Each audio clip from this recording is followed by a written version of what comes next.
లెక్కేసుకున్నారా? ఖచ్చితమే. Centre లో కూడా ఇచ్చింది అప్పుడేంటి కీలకమైనటువంటి చాయిస్ ఇచ్చారు, ఒకటి ప్లస్ ఒకటి ఇది. ఇప్పుడు కూడా అంతే కదా ఇస్తోంది బేసిక్ గా. అప్పుడు జనసేన కూటమిలో లేదు, అందువల్ల 2 ఇచ్చారు. ఇప్పుడు కూటమికి 4 ఇచ్చినట్టు. తెలుగుదేశం బీజేపీని కూటమి భాగస్వామిగా కంటే కూడా జనసేన భాగస్వామిగానే చూస్తుంది. మనం గమనించాల్సిన విషయం అది. తెలుగుదేశం బీజేపీతో నేరుగా పాయింట్ టచ్ చేయట్లేదు. ఈవెన్ పొత్తప్పుడు కూడా ఇద్దరికి కలిపి ఇచ్చామని చెప్పారు, మీరు గుర్తెచ్చుకోండి ఒకసారి. బీజేపీకి ఇచ్చామల్లా, ఇద్దరికి కలిపి 31 ఇచ్చామన్నారు.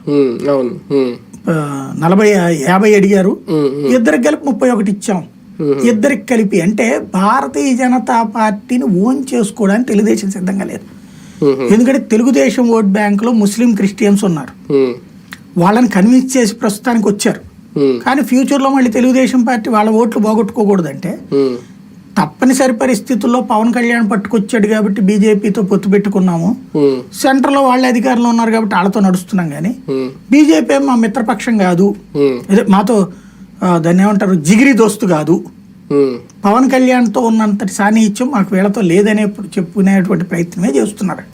అంటే ఒకవేళ సింగిల్ కి